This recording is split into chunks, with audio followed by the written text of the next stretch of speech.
Let's talk about doulas. Doulas are very important people. This is why I want to talk about doulas, though. I think that over the years, I have had so many of my own clients who had these beautiful births and got so touched by birth and affected by birth, as so many women do when they have positive experiences, that they went on to become doulas. And I've witnessed over the years about a 50% turnover rate. Like about 50% of them got all excited, did their training, started attending births, and very quickly realized they weren't cut out for the work. And I am a strong believer that only some women are cut out for doula work. I think it is such difficult work, so much more difficult than I think anyone realizes. I once heard somewhere that the average lifespan of a midwife is 5 years. The average career span, not lifespan. Oh, Jesus. I meant like midwife lifespan. I guess this is the last time. Good thing it's not going to bring our Career podcast to a sudden career end. span. Uh, Okay. So that's hilarious that you s- just said that. But okay, but let me Same vein is what I'm saying. it's It's I the don't work. I don't think it's the same thing. No? Why? No, and here's why. Okay, they both have extraordinarily difficult lifestyles. I have no idea how they do it. They don't know when they're getting called by their clients. They don't know how long they'll be at the birth. That's all similar. There's a huge difference, though, between doulas and midwives as far as the difficulty of their work. Whereas midwives bear the responsibility for the birth outcome, as any doctor does at a birth, which is an enormous responsibility to bear, they get to be in charge of the care. A doula goes into the work with the same, let's assume, love and care and concern for a woman and her baby and the family's birth outcome. But she has no control over how the provider is going to attend to the woman. And when doulas start attending births in hospitals and they see, in many cases, the abuses that take place, it is an impossibly frustrating, painful experience for them. And I've had doula friends call me sobbing after births, like feeling traumatized themselves in a sense. And I think that the best doulas are the ones who understand how to create a boundary, honestly, and just, yes, recognize perhaps some places where they're not willing to work, but to create a boundary and recognize this isn't their birth and they're not re-experiencing birth over and over. This is their client's journey and their scope is very limited. And I think that's the very difficult part of the work. So for this episode, we asked on our Instagram page doulas who wanted to call in and just share some things they've witnessed and experienced at hospitals. So we have a bunch of those we want to share. But I think Great. not everyone is cut out for it. It would be very frustrating for me to be ultimately powerless when I wanted to have more influence over a birth. And a midwife does have that influence in most cases. Yeah, I think doula work is really specific, like it is certainly not for everyone. You really do obviously have to have a passion for birth. You really have to be a nurturing type of person. I mean, any job in the world is not for anyone. I could never be an engineer. My God, I'd be terrible at that.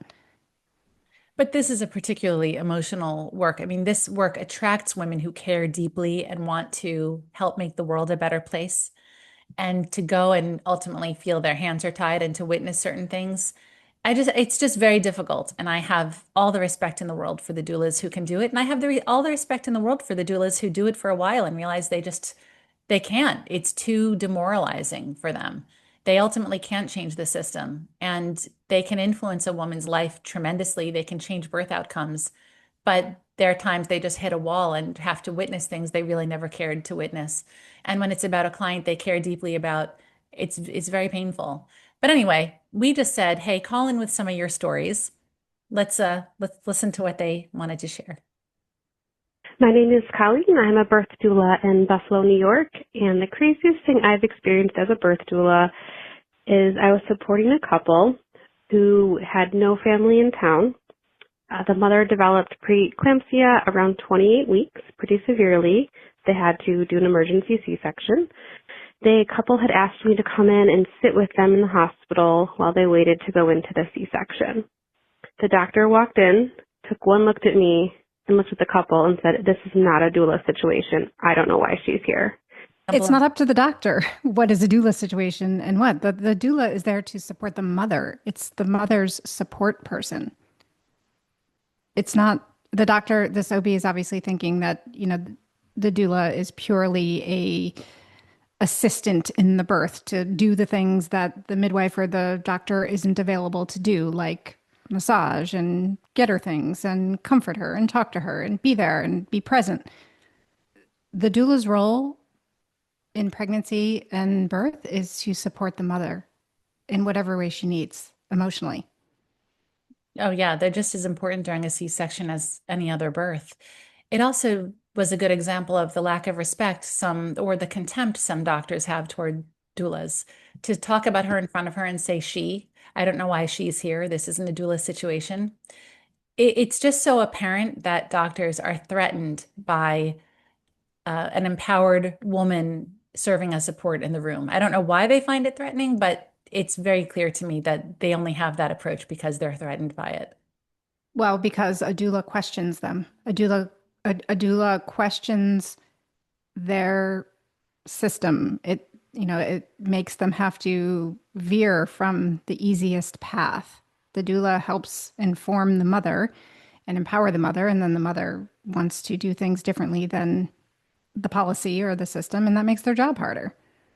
And it's a witness to the birth, which is also, I guess, Yeah, and somehow threatening to some doctors. right. The doctor might end up on social media saying something that they didn't mean to say or meant to say and didn't mean for the world to see. All right, let's play the next one. Hi, my name is Megan Rizika. I am the owner of Mindful Phases Doula Support in Maryland, in Baltimore, Maryland. I am based. And I just wanted to share a story with you. I have so many, but one that sticks out in my mind is witnessing the abuse and the trauma that happens at a certain hospital here that patients keep going back to. And I have seen so many awful things there that I have refused to go back there as a doula. For example, placing fingers in the client's vagina as she's pushing and then being told that I can't film the birth. There's a hospital policy going on. And I truly think that the hospital policy is that they do not want to get caught invading women's privacy or their bodies. So one particular instance that I witnessed was this doctor was doing that to my client. And I said to her, do you want this doctor doing that to you? And he basically shushed me and told me that it's not my place to advocate for my client. And my client got very uncomfortable. And I, again asked her, do you want this happening? And she said no. And she immediately closed her legs as she was pushing to where the doctor could not get in there. And I could see the frustration on his face, but I did not care because I know what my client and I have discussed. It's the control and the power that these doctors feel like they have to have over these women who are birthing that makes me want to do my job even more. Well, that's a great example of what I was just referencing about, the disrupting the provider's role, empowering the mother to say something that she doesn't want and changing what the doctor is doing. So yeah, I mean, this is why doctors don't always want doulas. Some practices forbid doulas. You can't be part of their practice. You can't have a doula if you're part of their practice. That's a real thing. Yeah, I've heard of that. I think when it's in our area here in Connecticut, they all quote allow doulas. I think because they wouldn't dare be the hospital that doesn't. I just think I think it's cultural. There are areas where VBAC isn't supported. There are areas where doulas are not supported. I am sure it is unbelievably irritating to a doctor to have a non-medical professional show up in the room and start laying down the law and empowering a woman. But that doctor just said it directly himself. He said, she's not here to empower you. Wasn't that the line? Something like that? Like her job isn't to To advocate for you. to advocate for you.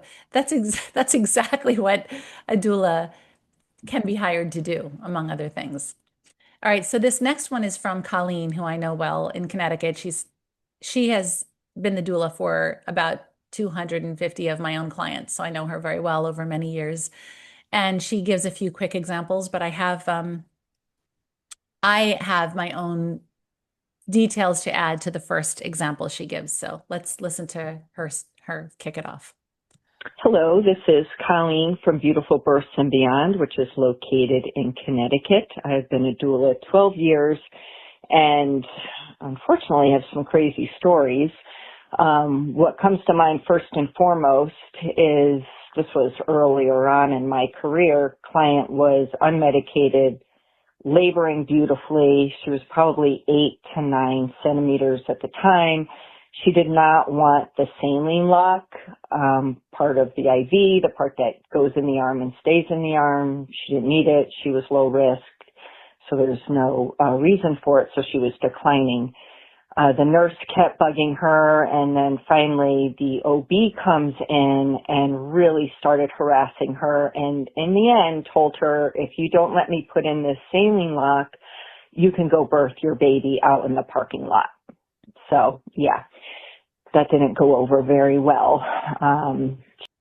She was reported and then came in and profusely apologized the next day. Okay, I'm a storyteller. I've got to tell this story. So that was Colleen's succinct version of what happened. But there's a lot more to that story, and I just have to tell you. And I played a role in that story. So this was a story that I tell my own clients once in a while if this topic comes up. So what happened was this lovely young first-time mom, her name was Annette. She was in there. She was laboring beautifully. She was 8 centimeters. I know the hospital. I know the doctor's name. It was a female obstetrician. And they were pressuring her, as Colleen said, relentlessly for the saline lock. She very politely, gently, she was a mild-mannered woman that they thought they could push around, I guess. And they did sort of push her too far. They told her to get it. She declined. And she said things like, do I have to? Like, I'm really feeling fine the way I am. They pushed her. The doctor came in, and this is the quote. And I often don't share this part because it's incredibly distressing and upsetting. But I'm going to tell the whole story. The doctor came in and said, first of all, she said, look, I've seen a lot of babies die and I've seen a lot of moms die, and I would hate for that to happen to you. Can you believe that? Over a saline lock. I can believe it. Not even an IV attached to nothing, nothing hooked up, just the catheter in her. And then she said, so she played good cop, bad cop in a sense herself. She said to her also, you're 8 centimeters, you can go have your baby in the parking lot if you don't do what I say.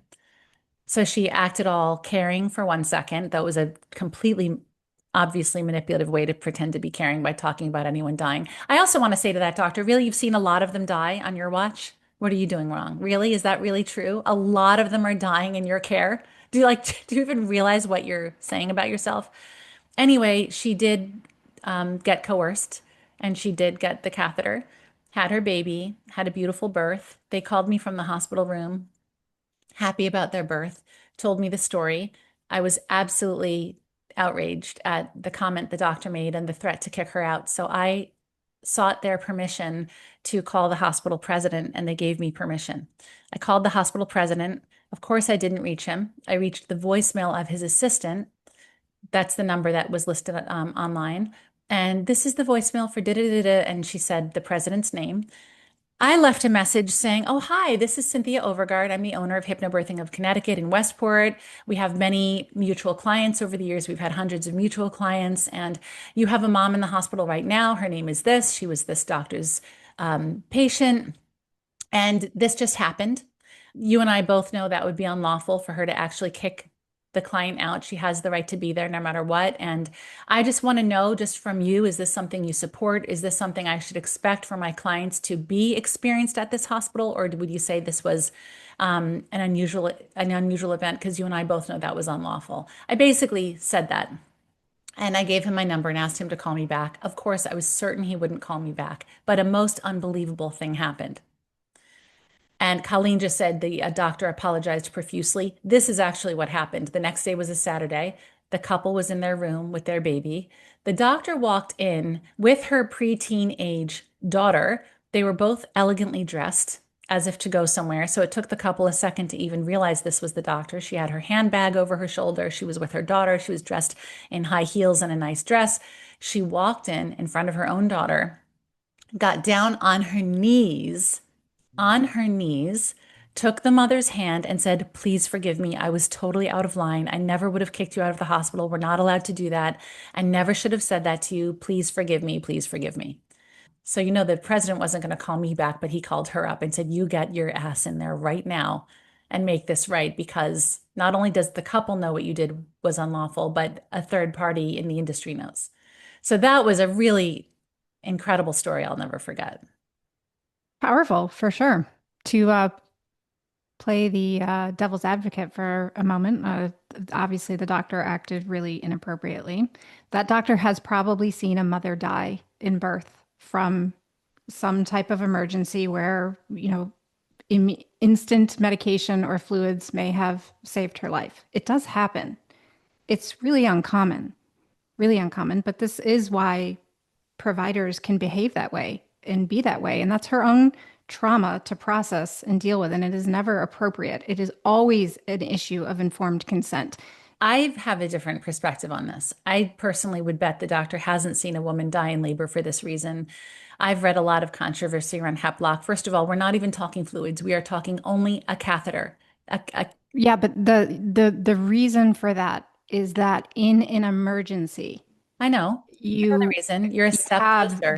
you have the access. If you often can't get an IV in a woman who is crashing from something like HELP syndrome. I just happen to have a different guess as to what was going on here. I think this was total control. The woman was completely in control as a first-time mom. She was relaxed. She was obviously doing well. She was very close to birthing her baby. The nurse tried first and went and complained to the doctor. The nurses and doctors are close. They have each other's backs. So the doctor went in there and made it happen. This was the nurse who started off pushing the woman. I personally don't believe the doctor had her own trauma to process. I think it's, What if she did? This is why I'm saying I'm playing the devil's advocate. I know in some cases you wish that woman had a hep block so you could get an IV. That's all I'm saying. It comes down to informed consent. It's the woman's choice, and how the doctor behaved and what she said to her is completely inappropriate, totally unacceptable. Obviously, she apologized for it. even the fact that she said, "I've seen a lot of moms and a lot of babies die," sounds inauthentic to me. It's not like she said, "Look, I know that it doesn't seem you need this. I have seen a mother in your situation." I don't believe it. And there's so much controversy around IVs to begin with, around fluids in labor. Anyway, I guess the point is that anyone can agree on is she's not allowed to kick her out of the hospital. She wasn't allowed to emotionally coerce and manipulate her. And Right. the woman had a right to refuse. She had a And right to say no, no matter what. 100% she did. 100%. And what this doctor did goes clearly against the ACOG's policy on coercion. Those were coercive, manipulative statements, and that is never okay. I'm just saying it may not come from all ego. It may come from having had a traumatic experience, but that is her issue to process and deal with. What I really wish I knew is what the president said to that doctor. I mean, he That he made said a that, very serious threat to her for her to go in on her knees on her night off. He said something very forceful to her, and I wish I knew exactly what that was, because I just think yeah, okay. It's an incredible story that the doctor it did that. it is. And yeah, it's very powerful. Okay, let's continue with hearing what else Colleen wanted to contribute. Another one that comes to mind is client wanted delayed cord clamping. The OB was getting ready to clamp the cord and it had only been around 30 seconds. So I mentioned, oh, let's, wait and let baby get all of his blood. And he yelled at me, "Babies in the United States don't need all their blood. This isn't Kenya." Okay, what? What does that even This mean? isn't Kenya? That basically mean It's, I don't I'm what I mean, that this isn't third world. This isn't, we're right, like civilized. What is, malnutrition is not what, an issue. What that but makes that's, no sense. It makes no sense. You leave the cord intact, because the baby gets the blood that belongs to their body and stem cells. You don't get stem cells through external nutrition. That's right. That's a crazy comment. Right. T cells. I mean, you have T cells in there that the baby needs. It's like Absolutely. it's about a third of the baby's blood volume at birth that's not in the baby. It's just it shouldn't be a controversy anymore. It's crazy. I've heard so many crazy cord stories. But all right, let's see the last thing she contributed, and then we'll hear the other doula stories as well after this one. Had an OB tell me that membranes cannot release in the tub, that it was impossible. And I was like, okay, well, I guess I have witnessed the impossible many times over then. And then had another OB for delayed cord clamping say that he had to hold the baby down below the placenta. Otherwise, the blood was going to run from the baby back into the placenta. And I was like, okay, I don't think that is how that works. So anyways, those are the few stories that I had that came to mind. This thing about the cord blood flowing, I've done the research on this, and it is so upsetting to me that this has been so effective at manipulating women into doing these weird maneuvers with the baby or not having the baby get all the blood. So a Lancet study was done, and if I'm recalling correctly, I think it was in 2014, that showed totally conclusively the blood will pump with ease against gravity as blood flows all throughout your body against gravity with ease. And the blood goes straight into the baby's body, through the baby's liver. It can't just flow back. It's so ridiculous that they act like it's just going into some empty bucket and it can flow back and forth. The blood flow via the cord from the placenta has nothing to do with gravity. Right. Gravity is a Nothing. non-issue. It's not a factor in it at all. So it makes So no sense. And ridiculous. it's still a widely held belief. It really is still a widely held belief. So yeah, and then the comment about water, your bag of water can't release in the water. I know. They know nothing about water birth. I This is why mean, Barbara is still traveling the world educating doctors about water birthing. They don't know about water birthing.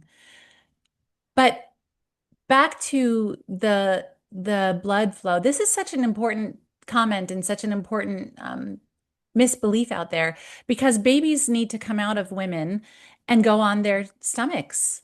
The babies need to go skin to skin directly on the mom. And for all these millions of women who are somehow birthing either on their backs or even in the semi-reclining position, if they're in a bed, the natural position of any woman is, even if she births on her hands and knees, she's going to want to roll over onto her back and hold her baby in her arms against her.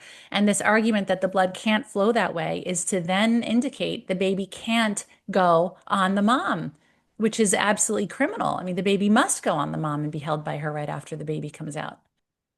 well, for the longest time, it didn't matter because the baby would be born and they would immediately cut the cord. So nobody cared anyway, what direction the blood was flowing. But any of us who have ever seen a physiologic birth and had our own physiologic births and have immediately lifted our babies to our chest in an upright position know with solid 100% proof that there is no backflow into draining blood from the baby back into the placenta. I mean, it's just an absolutely ridiculous thought.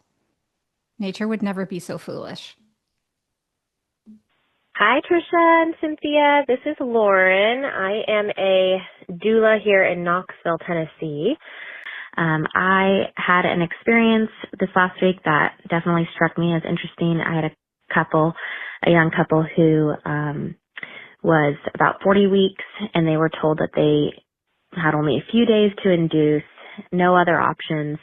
They got to that last day that their appointment was scheduled for the induction, and they were supposed to call about an hour before the induction, so they called, and in that phone call, they said that the mama was already starting to cramp, and they felt like early labor was beginning, and the hospital demanded that they still come in, and the threat that they gave the couple was, if you don't come in, we will still charge you for an ER bill and an induction bill.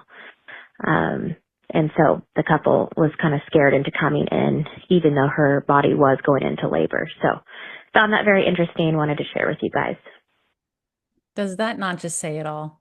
They wanted her to come in to be induced. She went into labor spontaneously. What a blessing. And they said you urgently need to come in to be induced, and if not, we're billing you for the induction anyway and an ER visit. I don't Give understand me a where did break. the ER visit come from? That doesn't even make sense. I guess because if she went into labor spontaneously on her own and entered the hospital on her own timing, it would technically be through the ER. But if she No, went in for an induction, it would be for an appointment, I'm guessing. I don't know. I doesn't can't. make any sense. I mean, if you're in labor, you go into labor and delivery. No, it doesn't make any sense. And this is why our non-American listenership, I think it's 17% of listeners are not in the United States.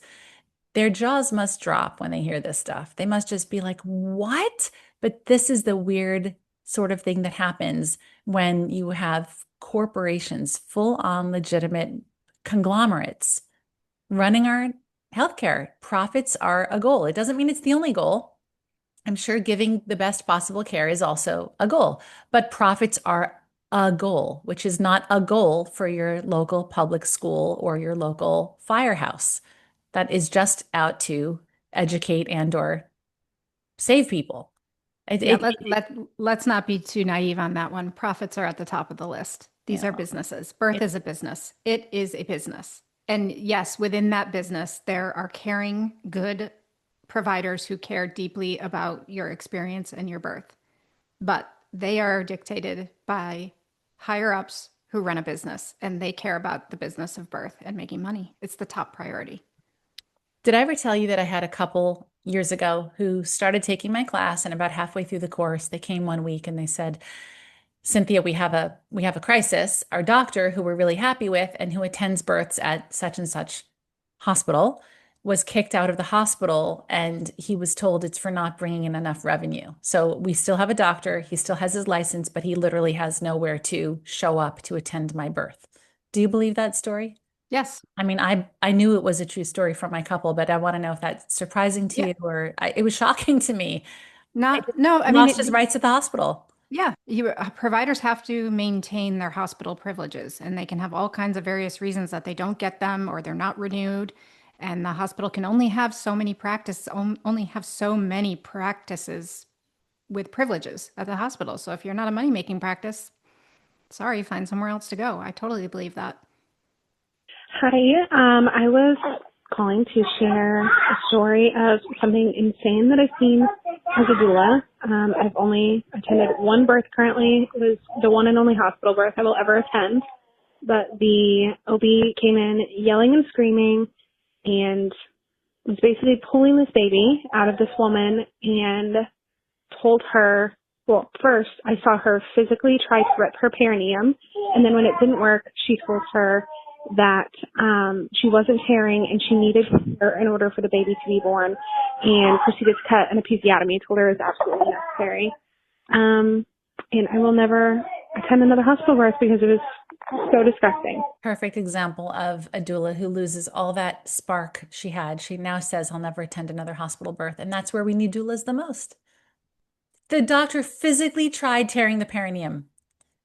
Abuse, maybe getting the mother up on her hands and knees, maybe flipping her over would have gotten that baby out instead of going for the scissors. There are so few scenarios when scissors are the answer. Well, the doctor tried to manually tear the woman. That's just another level of that's just like, did she just want something to suture later? Did she just want busy work after the birth? Don't they understand? Here I am putting myself in the provider's shoes again, thinking, this doctor maybe there was imminent danger to this baby, and the doctor wanted to do anything possible to get this baby born quickly. Maybe the baby's heart rate was in the 50s. Trisha, listen, I really appreciate this. If that were the case, we have to trust that would have been part of the story. You also have to know these things just happened. There was a video that went viral years ago. I'll never forget it. I must have watched it a few times, but there was a woman, a grandmother, let's say, the woman's mom was videotaping the birth. She spoke in broken English. I can't quite remember the accent she had, but that was the video. And there was a doctor. He also had a heavy accent. And the woman was saying, no, no, don't cut me. Please don't cut me. And the doctor was going, what are you going to do? What are you going to do? You're going to get something, a baby's head this size coming out of a hole this size. What are you going to do? And the mother was going, Doctor, you do what you need to do. You do it. And the mother totally betrayed her daughter. And the daughter was literally begging, no, no, please don't cut me. Please don't cut me. That happens too. And I know. I want to Yes. take this story at face value. I don't want to say that the baby's heart rate was 50 because I think this doula would be reasonable enough not to be so upset about it to never do a hospital birth again. But Even if the baby's heart rate was in the 50s and this just baby needed to be born, I'm just saying there are alternatives, and it is abusive to ever cut a woman's body without her permission or to coerce her into believing that it is absolutely necessary. There are extremely rare scenarios where it is necessary. I'm not going to say an episiotomy is 100% never helpful. agree. It is a very small percentage. So that's, Agree. Because I know these stories. It's happened to clients of mine. I hear you. And I just said to my class, because I'm in the middle of teaching a class right now, and I just said what you just said. I said, in my opinion, episiotomies are virtually never necessary, but that's not to say never. Every midwife that I respect very much, and I've asked so many midwives throughout the years who I respect, how many episiotomies have you done? It's been approximately 1 to 2 per 1,000 births with the midwives that I know and respect the most. It's not never, but it is almost never. So I always say to my couples, like, I can't say whether you might need one, but this is for you to determine with your provider, and you need to know about it and give consent. yeah, I think you asked me recently on the podcast when would you do an episiotomy? And the only scenario where I could think that an episiotomy might be the next best step is if the next step is literally going to surgery and doing a C-section to get the baby out. If you were in that type of situation. I think that was in our Patreon event, preventing vaginal tearing. That I Yes, it was. that Yes. yeah. Mhm. So if you guys want to see it, get on over to Patreon. All right, let's play the next one. Hi, Cynthia and Trisha. My name is Danielle, and I'm a doula, and I wanted to share about a birth story that I witnessed a few years ago. So my client was birthing in a hospital with an OB, and at this birth, I overheard one of the craziest things I've ever heard providers say. When the mother requested delayed cord clamping, the OB responded that she could only delay the cord clamping for 60 seconds and that anything beyond 60 seconds would risk the baby getting too much blood, could overwhelm the baby's heart, and potentially cause cardiac arrest. I was pretty floored by this comment, and I will never forget it. However, this doctor almost redeemed herself when she supported my client through 8.5 hours of pushing. I've never seen or heard of an OB supporting someone through this long of a pushing stage before. Not even close, honestly. The upper limit seems to be like 3 or 4 hours for most doctors. This mom was pushing unmedicated and in a variety of positions, had very good movement. It was just a long pushing stage. My client wanted to keep going and did have a vaginal birth after 8.5 hours of pushing, which is longer than a full workday. Have you seen or heard of doctors in hospitals supporting this long of a pushing stage, or am I right in thinking this is quite unusual and incredible? Thanks for listening, and thanks for all you do. Okay, first we have to comment on the cardiac arrest thing with the baby getting all of his or her blood. Do you want to say anything about that? I have a story for you. When I was a new instructor many, many years ago, I was teaching about delayed cord clamping, and one couple came back to class and had spoken to this about their doctor. And the doctor said, this was the one where the doctor was just like, I'm sorry, where are you getting this information from? And then they shared that they had done their research, et cetera, et cetera. And the doctor said, okay, that's fine. That's fine if you want to do that. But if I determine that your baby gets too much blood, I'm going to have to bring it down to the NICU and drain a little excess blood out of your baby. And I just, when they shared that, I just said, I can't imagine that that's true because I know how nature works. But I went into this group I was in with like 2,000 educators and doulas and midwives and instructors, and they roared back like that doctor should lose his license.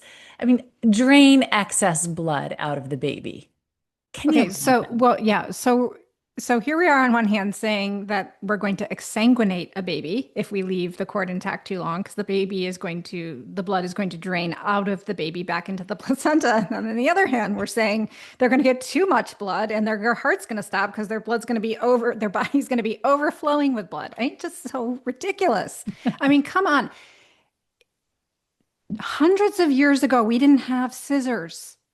We Right. didn't even have scissors. I don't know when scissors were created. I've been I wondering don't know that what myself. year, No. but babies and mothers were staying connected for however length of time it took until the placenta was born. This is how birth was designed.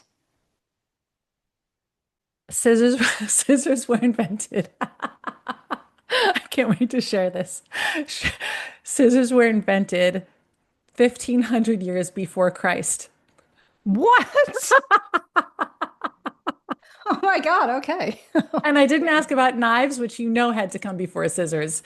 Okay, That is, maybe we were cutting cords however, then. we have to remind ourselves we have been giving birth for hundreds of thousands to arguably to about 3.2 million years. So it's still long before scissors. But let's see.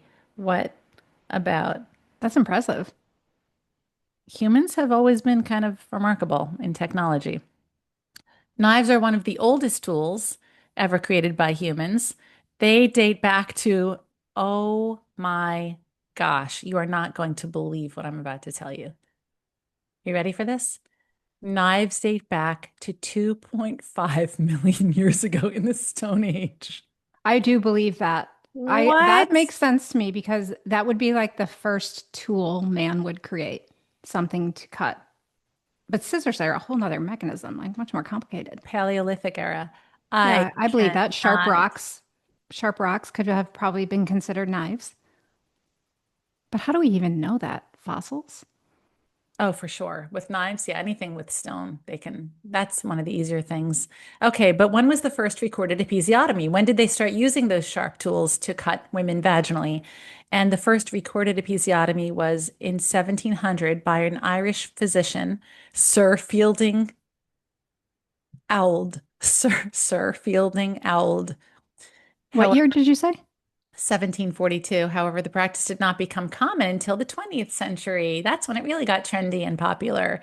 Yes, Sir Fielding Owl describes the procedure in his book, A Treatise of Midwifery, and he suggested cutting the perineum to ease in cases of obstructed labor. And then it became routine in the early 1900s. It gained, quote, popularity. It gained popularity. Yeah. Amongst OBs, not amongst women.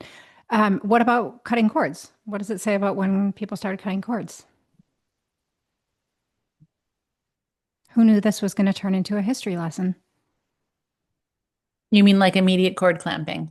Because do you mean cutting cords in general after the baby got all the blood? Or do you mean immediate cord clamping to prevent blood from getting into the baby? I would want to know both. Okay. Early cord clamping began between the 1900s and the 1950s.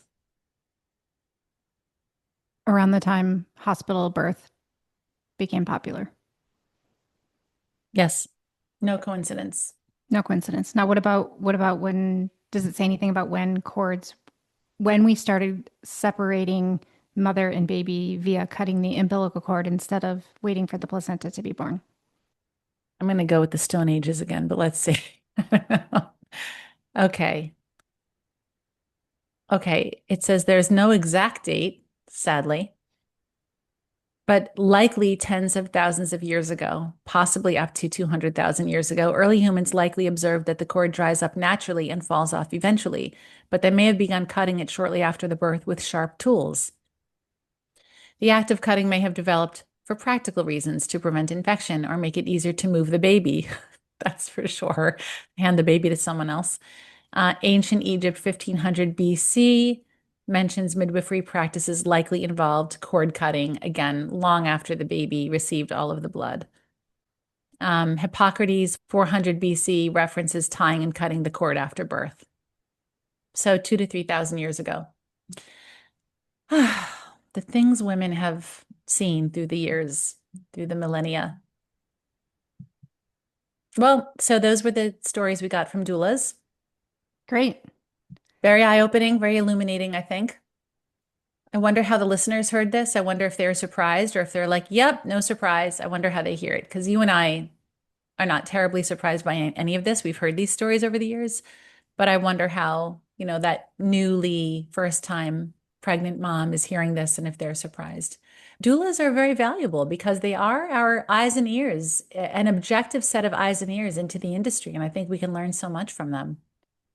Not only that, but there is very solid evidence that suggests that having a doula at your birth dramatically decreases the risk of a C-section birth and interventions, and dramatically increases the rate of normal spontaneous vaginal delivery, as it is termed, an SVD. And many other things. Lower rates of postpartum depression, higher rates of breastfeeding success, many other satisfaction with birth.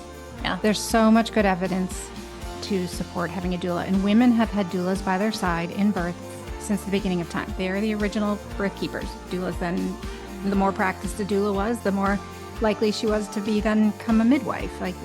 Women have been supported by women in birth forever.